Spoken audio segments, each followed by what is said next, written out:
പഠിപ്പിക്കാനുള്ള പ്ലാനാണ്. ആക്ച്വലി ഇവിടെ വന്നപ്പോൾ തൊട്ട് കുറെ പ്രേതപ്പാട്ടുകളാണ് നമ്മൾ ഇങ്ങനെ കേട്ടുകൊണ്ടിരുന്നത്. അപ്പൊ ഇതായിരുന്നു അതിന്റെ പുറകിലെ ഒരു ഗുട്ടൻസ് അല്ലേ? ഞാനിത് എഴുതുമ്പോഴേ ഈ പാട്ടൊക്കെ കേട്ടോണ്ടാണ് എഴുതിയത്. കാരണം കുറേ നാള് ട്രിവാൻഡ്രത്ത് താമസ സമയത്ത് ഞാൻ കേട്ടിട്ടുണ്ടെങ്കിൽ ഒരു വളവിനെ പറ്റി, സുമതി വളവ്. അന്ന് ഒരു തവണ അവിടെ പോകാനുള്ളൊരു ഭാഗ്യമുണ്ടായി. അതിനുശേഷം ഒരു 5 ദിവസം മുന്നേ ഈ സിനിമയിൽ വർക്ക് ചെയ്യുന്ന കുറച്ച് ആളുകളുമായി വീണ്ടും രാത്രി 12 മണിക്ക് ആ വളവിൽ പോകാനുള്ളൊരു ഭാഗ്യം എനിക്ക് കിട്ടി. അടിക്കണ്ട, അതിനേക്കാൾ അടിച്ച് നെഞ്ചിടിച്ചിട്ട് ഞങ്ങൾ പോയത്. പക്ഷേ ഈ ഒരു സിനിമ സംസാരിക്കുന്ന വിഷയം നമ്മൾ കേട്ടിട്ടുള്ള അല്ലെങ്കിൽ നമ്മൾ യൂട്യൂബിലൊക്കെ കാണുന്ന തിരുവനന്തപുരത്തുള്ള സുമതി വളവിനെ പറ്റിയല്ല ഞങ്ങൾ ഈ സിനിമ സംസാരിക്കുന്ന ഒരു വിഷയം. ആ ഒരു നമ്മൾ കേട്ട് പറഞ്ഞേക്കുന്ന ആ ഒരു പേടിയെ മാത്രം എടുത്തിട്ട് ഞങ്ങൾ അതിനെ ഒരു ഫിക്ഷണൽ സ്റ്റോറിയിലേക്ക് മാറ്റിയിട്ടാണ് ഞങ്ങൾ ഈ സിനിമ ചെയ്യുന്നത്. കുറച്ച് മുന്നേ ഞാൻ പറഞ്ഞ പോലെ തന്നെ വലിയ തയ്യാറെടുപ്പുകൾ വേണം എന്ന് പറയാനുള്ളൊരു പ്രധാനപ്പെട്ട കാരണം ഇന്നിവിടെ ഏറ്റവും കൂടുതൽ പാടിക്കേട്ട പാട്ടുകളിൽ ഒരു പാട്ടായിരുന്നു വിനയൻ സാറിൻ്റെ തന്നെ പുതുമഴയായി ആകാശങ്ങളിലെ പാട്ട്. അതേപോലെ ഏറ്റവും കൂടുതൽ തവണ മാറി മാറി മാറി ഇവിടെ ഇട്ടൊരു പാട്ടാണ് മണിച്ചിത്രത്താഴിലെ ഒരു മുറ വന്ന് പാർത്തായും പഴന്തമിഴ് പാട്ടുണ്ട്. അതിൻ്റെ ഒരു കാരണം ഞങ്ങൾ പറയുന്നത്, ഈ സിനിമ ഞങ്ങൾ പറയുന്ന ഒരു കാലഘട്ടം 93 കാലഘട്ടമാണ്. 93-ന്റെ വലിയ പ്രത്യേകതയുണ്ട്. 93-ൽ ഒരുപാട് മലയാള സിനിമയ്ക്ക് ഹിറ്റുകൾ കിട്ടിയിട്ടുള്ളൊരു വർഷമാണ്. അതിലൊരു വലിയ ഹിറ്റാണ് മണിച്ചിത്രത്താഴ്. അപ്പോൾ ആ സിനിമ റിലീസായ വർഷം സംഭവിക്കുന്ന കഥയായിട്ടാണ് ഞങ്ങൾ അതിനെ സെറ്റ് ചെയ്തിരിക്കുന്ന ഒരു ഭാഗം. 93-ന് മറ്റൊരു പ്രത്യേകതയുണ്ട്. വിഷ്ണു ശശിശേഖരൻ്റെ അച്ഛൻ്റെ ആദ്യ സിനിമ സംഭവിച്ച വർഷം കൂടെയാണ്. അതിന് നാഷണൽ അവാർഡ് കിട്ടിയ വർഷമാണ്. അപ്പം ഇതെല്ലാം കൂടെ എഴുതി ഒത്തു വന്നപ്പോൾ ബ്രിട്ടീഷുകാരെയും 18-ാം നൂറ്റാണ്ടും ഒക്കെ അതിനകത്ത് കയറ്റി മുന്നോട്ട് കൊണ്ടുപോയപ്പോൾ വലിയ കുഴപ്പമില്ലാത്തൊരു കഥയായി അത് മാറി. അങ്ങനെയാണ് മാളികപ്പുറത്തിന് ശേഷമുള്ള അടുത്ത സിനിമ സുമതിയോളവാക്കുന്നത്. പിന്നെ സാധാരണ ഞാൻ എപ്പോഴും രാത്രിയാണ് കൂടുതൽ എഴുതാറുള്ളത്. പക്ഷേ ഈ സിനിമ ഞാൻ പകലിരുന്ന് എഴുതിയത്.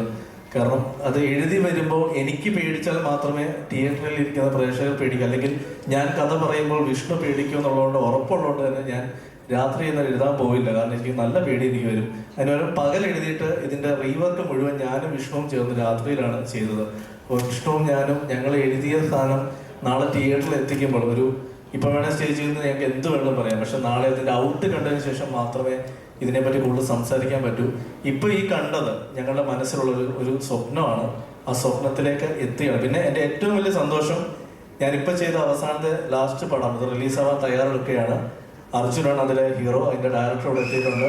വിഷ്ണു, നമ്മുടെ വിനയൻ സാറിൻ്റെ മകൻ. വിഷ്ണു എവിടെയോ ഉണ്ടായിരുന്നു.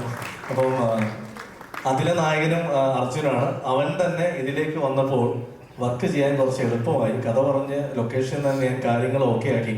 അങ്ങനെ എന്ത് അഭിലാഷേട്ടന്റെ സ്ക്രിപ്റ്റ് ആവുമ്പോൾ കഥ എന്തായാലും അടിപൊളിയായിരിക്കും, നമുക്ക് അങ്ങ് അനുമാനിക്കാലോ അഭിലാഷേട്ടാ? അതെ അതെ അതെ, ചുമ്മാ ഇരിക്കും. അപ്പം പിന്നെ ഞാൻ പറഞ്ഞല്ലേ, ഇത് ഞങ്ങളുടെ 3 പേരുടെ സിനിമയല്ല, ഇതിൽ വർക്ക് ചെയ്യുന്ന ഒരുപാട് പേര് ഇവിടെ വന്നിട്ടുണ്ട്. അവരെയൊക്കെ പുറകെ നമുക്ക് വിളിക്കാം. ഇപ്പം ഇതെനിക്ക് തോന്നുന്നു സ്റ്റേജിലേക്ക് നമ്മൾ വിളിക്കേണ്ട ഒരാൾ എനിക്ക് തോന്നുന്നു ഹീറോ ആയിരിക്കും. പിന്നല്ല, അവിടെ ഇവിടെയോ നിൽക്കുന്നുണ്ട്. ഇവിടെ ഇങ്ങും വന്നിരിക്കാതെ അല്ലേ, ഒരു വലിയ എളിമയോട് കൂടി നമ്മുടെ അർജുൻ ചേട്ടൻ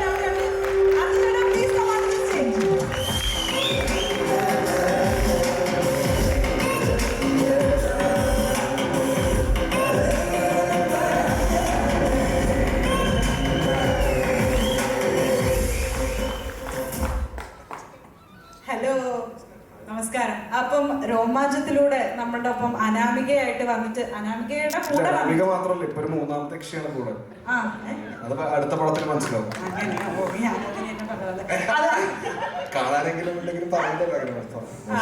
അതിനുശേഷം പിന്നെ നമ്മുടെ ചാത്തന്റെ ഒപ്പം വന്ന് നമ്മളെ വീണ്ടും പേടിപ്പിച്ചു. ഇതിപ്പോ എന്താണ് ചേട്ടാ, സുമതി വളവര് സുമതിയുടെ ഒപ്പം വന്നിട്ട് പേടിപ്പിക്കാനാണോ ചേട്ടന്റെ പ്ലാൻ? കഥ കഥ പറഞ്ഞിട്ടില്ല എന്നല്ലേ? അല്ല, എനിക്ക് സത്യം പറഞ്ഞാൽ കഥയൊക്കെ അറിയാം. 2018 കാറിന്റെ അകത്ത് വെച്ചാണ് കഥ ആദ്യം കേൾക്കണം ഞാൻ. കഥ കേൾക്കണാരോ വേറെ എന്താ ചെയ്യണ? അതായത് ഞാൻ എൻ്റെ ജീവിതത്തിൽ ആദ്യമായി അർജുനോട് കഥ പറയുന്നത് നല്ല മഴയത്ത് ഒരു വണ്ടിക്കകത്ത് ഇറങ്ങിയിട്ടാണ്. അർജുന കാർ വാഷ് ഉണ്ടായിട്ടാണെന്നാണ് പറയുന്നത്. അന്ന് ഈ കഥ കേട്ടപ്പോൾ എൻ്റെ അടുത്ത് അർജുൻ പറഞ്ഞു, ചേട്ടാ എനിക്ക് ഇഷ്ടപ്പെട്ടു, ഞാൻ ചെയ്യട്ടെ എന്ന് ചോദിച്ചു. പിന്നെ എന്നെ വിളിച്ചില്ല ഒരു 1.5 വർഷത്തോളം. അല്ല, അതിന് കാരണം മറ്റൊന്നുമല്ല, എല്ലാത്തിനും അതിൻ്റെ സമയമുണ്ടെന്ന് പറയും. കാരണം അന്ന് തുറന്നു പറയാം, അന്ന് ആ സിനിമയുമായിട്ട് ഞങ്ങൾ മുന്നോട്ട് പോയപ്പോൾ ആദ്യമേ തന്നെ ഞാൻ പറഞ്ഞ പോലെ തന്നെ ഒരു വലിയ മുതൽ മുടക്കുണ്ട്. അന്ന് അർജുൻ തുടങ്ങിയ സമയമാണ്. ഞങ്ങളെ വിശ്വസിച്ച് പ്രൊഡ്യൂസേഴ്സ് വരുന്നില്ലായിരുന്നു. പക്ഷെ ഇന്ന് അർജുനെ ആയാലും ഞങ്ങളെ ആയാലും വിശ്വസിച്ച് പ്രൊഡ്യൂസേഴ്സ് വന്നപ്പോൾ അതിലൊരു ഏകദേശം ഒരു 6 വർഷത്തിൻ്റെ ഗ്യാപ്പ് വന്നു. പക്ഷെ 6 വർഷവും ആ കഥ ചെയ്യാമെന്ന് ഡെയിലി നമ്മൾ മെസ്സേജ് അയക്കുമ്പോൾ സംസാരിച്ചുകൊണ്ട ഒരാളാണ് അർജുൻ. പിന്നെ ലാസ്റ്റ് പടത്തിലൂടെ കെട്ടിപ്പിടിച്ച് സെറ്റാക്കി. അപ്പൊ എല്ലാവരും വന്നതിൽ വളരെയധികം സന്തോഷമുണ്ട്. എല്ലാവരും ഇങ്ങനെ കാണാൻ പറ്റിയില്ല. എൻ്റെ ജീവിതത്തിൽ ആദ്യമായിട്ട് ഒരു പടത്തിന്റെ ടൈറ്റിൽ ലോഞ്ചാണ്. അപ്പോൾ വളരെ ഒരു സ്പെഷ്യൽ ഡേ ആണ്. ഇപ്പോൾ സുമതി വളവ് തുടങ്ങാനായിട്ട് ഭയങ്കര എക്സൈറ്റഡ്. കാരണം ഇതിൻ്റെ കുറേ എക്സൈറ്റിംഗ് ഫാക്ടേഴ്സ് ഉണ്ട്.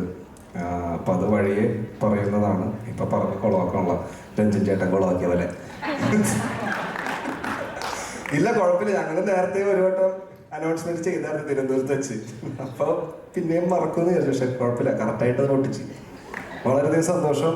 അപ്പോൾ ഇതേ സപ്പോർട്ട്, ഇതേ സ്നേഹം പടം ഇറങ്ങുമ്പോൾ വേണം. ഞങ്ങളുടെ പടം മാത്രമല്ല, ഇനി ഇറങ്ങുന്ന എല്ലാ മലയാള സിനിമകളും എല്ലാവരും സപ്പോർട്ട് ചെയ്യുക, എല്ലാവരും ഇരുകൈ നീട്ടി സ്വീകരിക്കുക. Thank you so much.